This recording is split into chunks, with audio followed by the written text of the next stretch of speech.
Students, very good evening to all of you. Once again आप सभी लोगों का एपेक्स क्लासेस चैनल पे वेलकम है। आज की क्लास में लेक्चर नंबर 4 इलेक्ट्रोकेमिस्ट्री का मैं डिस्कस करने जा रहा हूं। बट स्टूडेंट्स, उन लोगों को जो लोग नए हो, जो पहली बार देख रहे हो, चैनल को सब्सक्राइब ना किए हो तो सब्सक्राइब कर लेना, अपना नोटिफिकेशन ऑन कर लेना ताकि हर लेक्चर आपको रेगुलरली मिलते रहे। सबसे पहले आज के लेक्चर में बहुत से टॉपिक्स हम लोग डिस्कस करेंगे, पर अगेन आप चाहते हैं कि आपको आज का लेक्चर बहुत बेहतरीन समझ लगे, तो उसके लिए जरूरी है पहला, दूसरा और तीसरा लेक्चर पढ़ना। पहले लेक्चर में मैंने आपको एहसास कराया है कि हमारे आसपास इलेक्ट्रोकेमिस्ट्री कैसे मौजूद है। दूसरे लेक्चर में कुछ कंसेप्ट्स को हम लोग आगे बढ़ाए, तीसरे लेक्चर में कुछ और आगे बढ़े। आज चौथे लेक्चर में देखते हैं कौन कौन से टॉपिक्स पढ़ने हैं। आज के लेक्चर में आपको इलेक्ट्रोलाइट के बारे में बताएंगे, फिर बात करेंगे मोलर कंडक्टिविटी कैसे चेंज होती है, कौन कौन से फैक्टर के ऊपर डिपेंड करती है। तीसरे नंबर पे इलेक्ट्रोलाइट का टाइप्स बता देंगे आपको। चौथे नंबर पे कैसे मोलर कंडक्टिविटी चेंज हो रही है, उसका क्या कारण है, स्ट्रॉन्ग और वीक के ऊपर वो कैसे डिपेंड करेगी। और पांचवें नंबर पे students, one of the most important topic जो हम डिस्कस करेंगे वो आपका कोलराउस का लॉ है। उसके बाद उसके एप्लीकेशंस को और उसके न्यूमेरिकल को। तो नो डाउट ये फिक्स है कि लेक्चर कुछ बड़ा होगा। लेक्चर को स्किप मत करना, हर पॉइंट को ध्यान से समझना। एकदम बेसिक से स्टार्ट करते हैं आज का क्लास। बात करते हैं वैद्युत अपघट्य का, इलेक्ट्रोलाइट का। तो स्टूडेंट्स, पहले भी मैं डिस्कस किया था इलेक्ट्रोलाइट, वैद्युत अपघट्य। जैसे आप देखिए, वैसे रासायनिक पदार्थ जो अपने जलीय घोल में करंट को प्रवाहित होने देते हैं, वैसे रासायनिक पदार्थ जो अपने जलीय घोल में विद्युत धारा को प्रवाहित होने देते हैं, उन्हें वैद्युत अपघट्य कहते हैं। सिंपल सी मैं बात करूं, जैसे आपको कह दूं कि मान लीजिए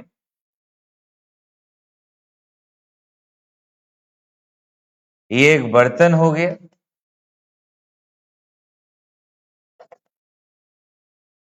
इसमें हमने इलेक्ट्रोलाइट NaCl ले लिया, ध्यान देखते रहना, KCl ले लिए। अब इसमें हमने सिस्टम बना दिया,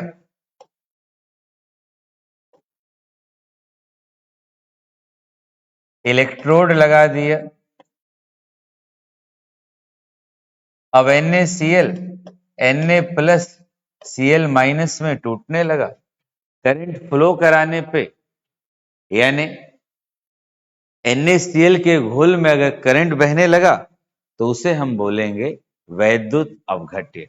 तो बहुत बहुत सीधी सी बात, वैसे पदार्थ या वैसे रासायनिक पदार्थ जो अपने जलीय घोल में करंट को फ्लो कराते हैं, और करंट किसके कारण फ्लो कर रहा है? आयंस के कारण। उन सब्सटेंस को हम लोग इलेक्ट्रोलाइट कहते हैं। ये बेसिक डेफिनेशन हुआ। आगे आज की क्लास में बहुत ज्यादा डिटेल में आएगा ये सब, ध्यान दीजिएगा। From zero level to top most level इस क्लास में हम लोग हासिल करेंगे, तो हर पॉइंट को आप समझ लीजिएगा। देखिए, वैद्युत अपघट्य स्टूडेंट्स, हिंदी और इंग्लिश मीडियम दोनों हम लोग साथ में लेके चल रहे हैं, तो ध्यान देना। वे रासायनिक पदार्थ यानी केमिकल सब्सटेंस की बात कर रहे हैं जिसके द्रवित अवस्था या जलीय घोल में विद्युत धारा प्रवाहित हो सकती है, उसे विद्युत अपघट्य कहते हैं।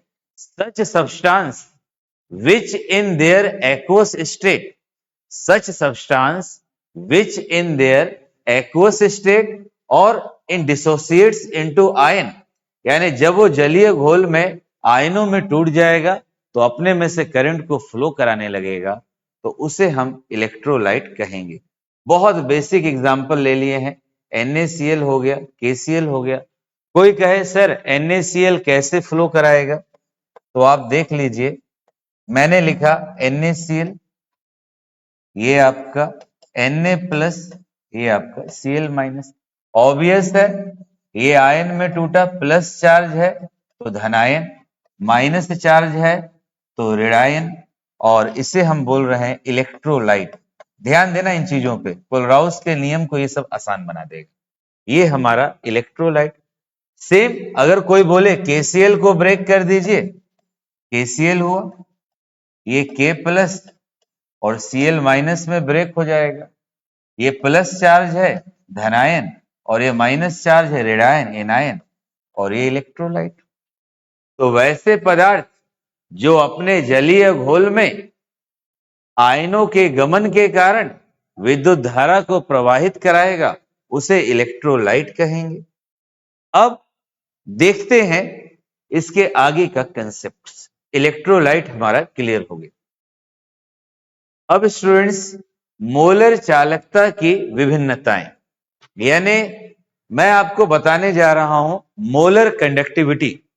तो पहले जान जाओ मोलर कंडक्टिविटी, ये वही मोलर कंडक्टिविटी है जो पिछले लेक्चर में आपको सिखाए हैं, लेमडा एम। तो आपको ये याद रखना है मोलर कंडक्टिविटी लेमडा एम का वेरिएशन, यानी लेमडा एम कैसे कैसे परिवर्तित हो सकता है, यानी मोलर चालकता के मान में कैसे कैसे परिवर्तन हो सकता है। तो देखिए, बेसिकली मोलर कंडक्टिविटी किसके ऊपर डिपेंड करती है।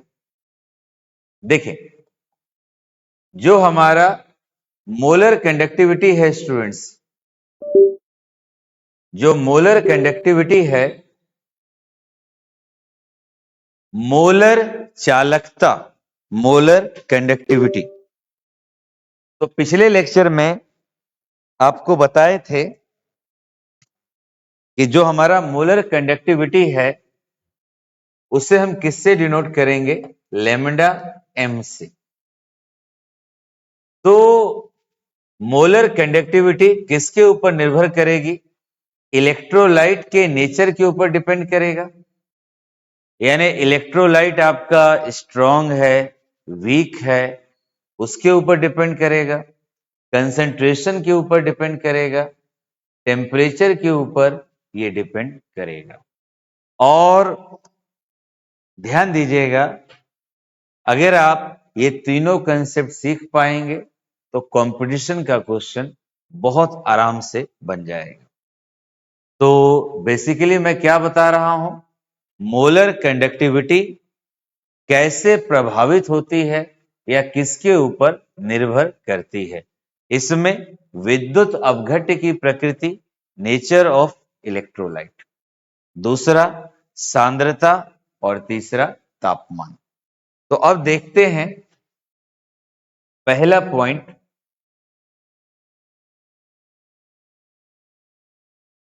विद्युत अपघट्य की प्रकृति।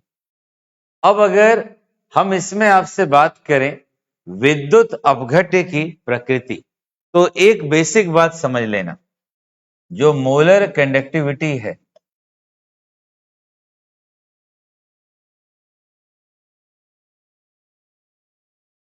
मोलर कंडक्टिविटी यानी मेरा मोलर चालकता,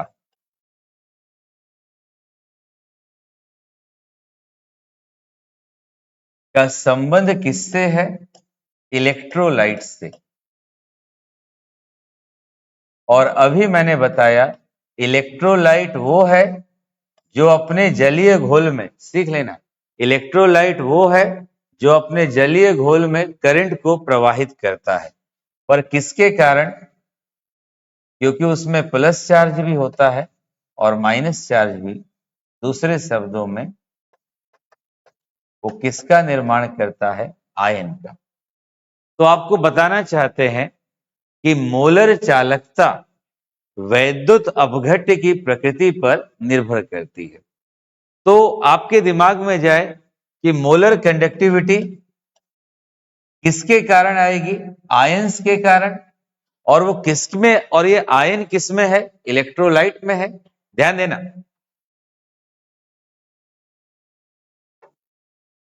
ये मेरा मोलर कंडक्टिविटी किसके कारण है? आयन के कारण। और आयन किसमें है? इलेक्ट्रोलाइट में है। तो दूसरे शब्दों में, जितना ज्यादा आयन का संख्या होगा, जितना ज्यादा आयन का संख्या होगा, मेरा लेमडा एम का मान उतना ही अधिक होगा। और अगर आयन का संख्या कम होगा, लेमडा एम का मान कम होगा। तो अभी के हिसाब से हमें यह पता चला कि जो मोलर चालकता है, मोलर चालकता वैद्युत अपघट्य के ऊपर डिपेंड कर रहा है। और वैद्युत अपघट्य का मतलब प्लस भी होगा और माइनस भी। प्लस माइनस का मतलब आयन होगा। और मैंने बोला जितना ज्यादा आयन होगा, आयन ज्यादा होगा तो लेमडा एम मोलर चालकता अधिक होगा, आयन कम होगा तो मोलर चालकता कम होगा। देखिए जरा इस बात को।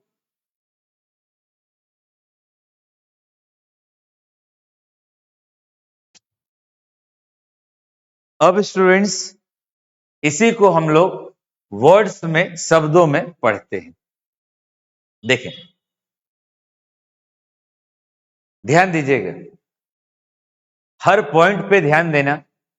किसी विद्युत अपघट्य की, किसी विद्युत अपघट्य की मोलर चालकता, मोलर चालकता का मतलब स्टूडेंट्स, किसी विद्युत अपघट्य की मोलर चालकता यानी लेमडा एम की बात कर रहा है, विलयन में उपस्थित आयनों की संख्या पे। आयन आपका पॉजिटिव भी होगा और नेगेटिव भी। यानी किसी विद्युत अपघट्य की मोलर चालकता आयनों की संख्या पर निर्भर करती है। यानी विद्युत अपघट्य कितना आयन प्रदान करेगा उसके ऊपर निर्भर करती है। किसी भी विद्युत अपघट्य द्वारा प्रदान आयनों की संख्या विद्युत अपघट्य की प्रकृति पर निर्भर करती है। मोलर चालकता आयन की संख्या पर निर्भर कर रही है। आयन कितना होगा वो इलेक्ट्रोलाइट के नेचर के ऊपर निर्भर कर रहा है।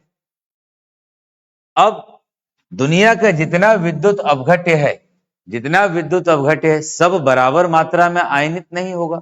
कुछ ज्यादा आयनित होगा, कुछ कम आयनित होगा।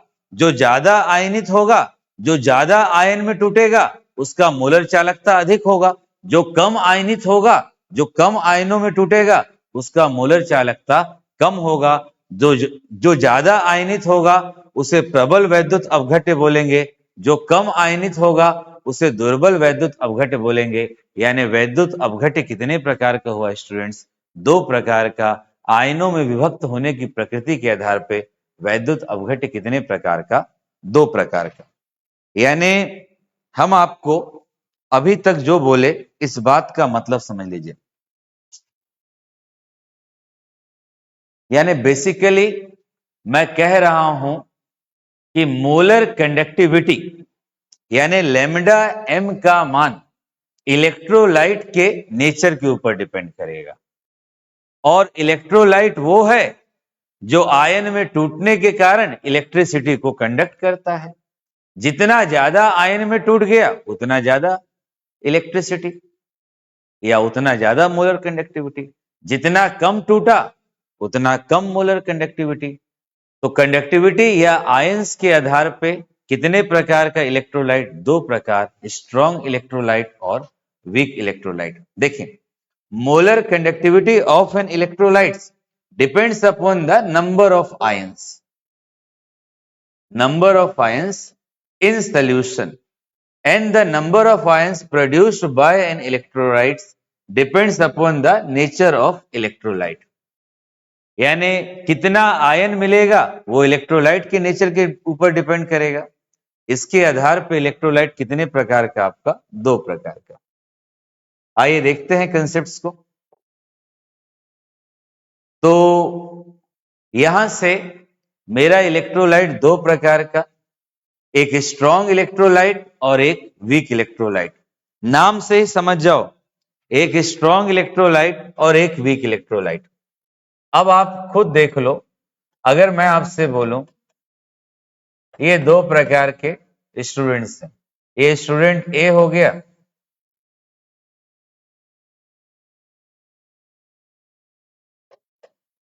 और ये मेरा स्टूडेंट बी।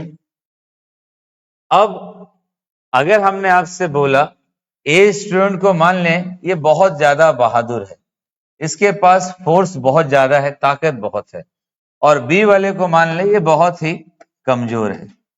तो अब आप ये बताइए, अगर दोनों को हम एक लकड़ी को ब्रेक करने को बोलें, इस साइज के लकड़ी को हम कह दें कि आप ब्रेक कीजिए, तो जिसके पास ताकत ज्यादा है वो आसानी से ब्रेक कर देगा, जिसके पास ताकत कम है वो ब्रेक नहीं कर पाएगा। तो यहां भी सेम वही कहानी है, जैसे स्ट्रॉन्ग इलेक्ट्रोलाइट हुआ NaCl, KCl, इसको हम पानी में घोलेंगे तो ये पूरी तरह से अपने आयनों में क्या करेगा, ब्रेक हो जाएगा।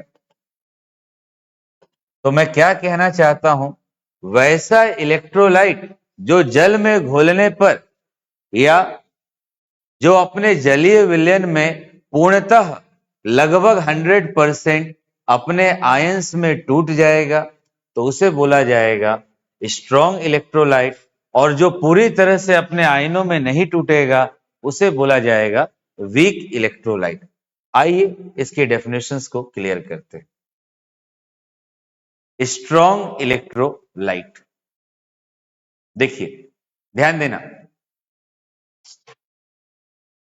वैसे विद्युत अपघट्य, अभी आपको बताए, वैसे विद्युत अपघट्य जो अपने जलीय घोल में, सेम वही, वैसे विद्युत अपघट्य जो अपने जलीय घोल में पूर्णतः आयनित हो जाते हैं उसे प्रबल विद्युत अपघट्य कहते हैं। अब स्टूडेंट्स यहां पे सच इलेक्ट्रोलाइट्स विच डिसोसिएट्स कंप्लीटली, जो 100% टूट गया किसमें, अपने आयन में, उसे बोलेंगे स्ट्रॉन्ग इलेक्ट्रोलाइट। एग्जाम्पल याद रखिएगा, ऑब्जेक्टिव क्वेश्चन पूछता है, जैसे कुछ मिनरल एसिड हो गए, HCl हो गया, H2SO4 हो गया, इसी प्रकार कुछ बेसिस हो गए, NaOH हो गया, KOH हो गया, और कुछ सॉल्ट्स हो गया, KCl हो गया, NH4Cl हो गया। तो अब आप खुद ही बता दो, जब स्टूडेंट्स ये अपने घोल में 100% टूट गया, मतलब इसके आयन का संख्या, मतलब इसके आयन का संख्या अधिक हो गया। अगर इसके आयन का संख्या अधिक हो गया, ध्यान देना, अगर इसके आयन का संख्या अधिक हो गया तो इसका कंडक्टिविटी का वैल्यू क्या हो जाएगा, बहुत ज्यादा हो जाएगा, यानी इन विलयनों की चालकता का मान क्या होता है, उच्च होता है।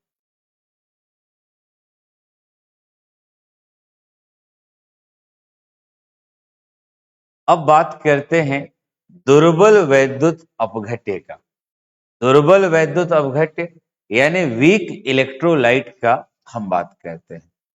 सिंपली वैसे पदार्थ या वैसा वैद्युत अपघट्य जो अपने जलीय घोल में पूर्णतः आयनित ना हो या पूर्णतः आयनों में न टूटे, उसे वीक इलेक्ट्रोलाइट कहेंगे। एग्जाम्पल आपका CH3COOH हो जाएगा, NH4OH हो जाएगा। आइए देखते हैं, देखिए ध्यान देना, वैसे विद्युत अपघट्य जो अपने जलीय विलयन में आंशिक रूप से यानी थोड़ा सा आयनित होगा उसे दुर्बल विद्युत अपघट्य कहेंगे। अब जब थोड़ा सा आयन मिलेगा तो इसकी चालकता क्या होगी, कम होगी, और जब इसकी चालकता कम होगी तो आयन कम मिलेंगे। जैसे एग्जांपल देख लो, CH3COOH, NH4OH। Such electrolyte which do not ionize completely, यानी वैसे इलेक्ट्रोलाइट जो पूरी तरह से आयोनाइज नहीं होते हैं उसे हम क्या कहेंगे, वीक इलेक्ट्रोलाइट। और जब ये वीक इलेक्ट्रोलाइट है तो इनका कंडक्टिविटी का वैल्यू कम होगा। आप इसको ऐसे भी देख सकते हो, ध्यान देना, अगर मैं इसके एग्जाम्पल की बात करूं, CH3COOH, ये जब आयन में टूटेगा CH3COO माइनस H प्लस, यानी 100% नहीं टूटेगा। इसी प्रकार अगर हम लिख दें NH4OH, इसे ब्रेक करने लगे तो ये NH4 प्लस OH माइनस, ये भी 100% नहीं टूटा, इसलिए हमने इसे क्या बोला, वीक इलेक्ट्रोलाइट।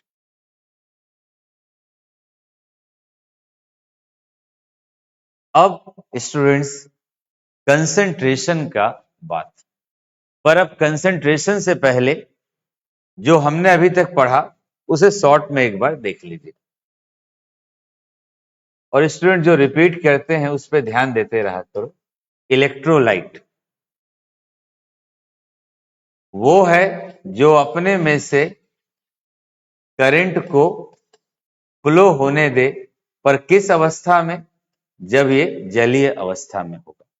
अब करंट को फ्लो कैसे होने देता है, क्योंकि जैसे ही जल में जाता है ये पॉजिटिव और नेगेटिव में टूट जाता है।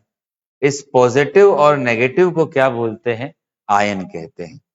इसके बाद मैंने बताया आयन के आधार पे इलेक्ट्रोलाइट दो प्रकार का होगा, एक स्ट्रॉन्ग इलेक्ट्रोलाइट और एक वीक इलेक्ट्रोलाइट। जो 100% अपने आयनों में टूट जाए, स्ट्रॉन्ग इलेक्ट्रोलाइट। जो 100% ना टूटे आयनों में, उसे हम क्या बोलेंगे, वीक इलेक्ट्रोलाइट। अब इसके आधार पे मोलर चालकता पे क्या प्रभाव होगा। मोलर चालकता लैम्डा m होता है, जितना ज्यादा आयन होगा उतना ज्यादा लैम्डा होगा। आयन कम होगा, आयन का वैल्यू कम होगा तो लैम्डा m का वैल्यू कम होगा। ऑब्जेक्टिव क्वेश्चन पूछेगा स्ट्रॉन्ग इलेक्ट्रोलाइट का मोलर कंडक्टिविटी ज्यादा होगा कि वीक इलेक्ट्रोलाइट का। ऑब्वियस है लैम्डा m का वैल्यू किसका ज्यादा होगा, स्ट्रॉन्ग वाले का, और वीक वाले का क्या होगा, कम। अभी तक हमने ये पढ़ लिया।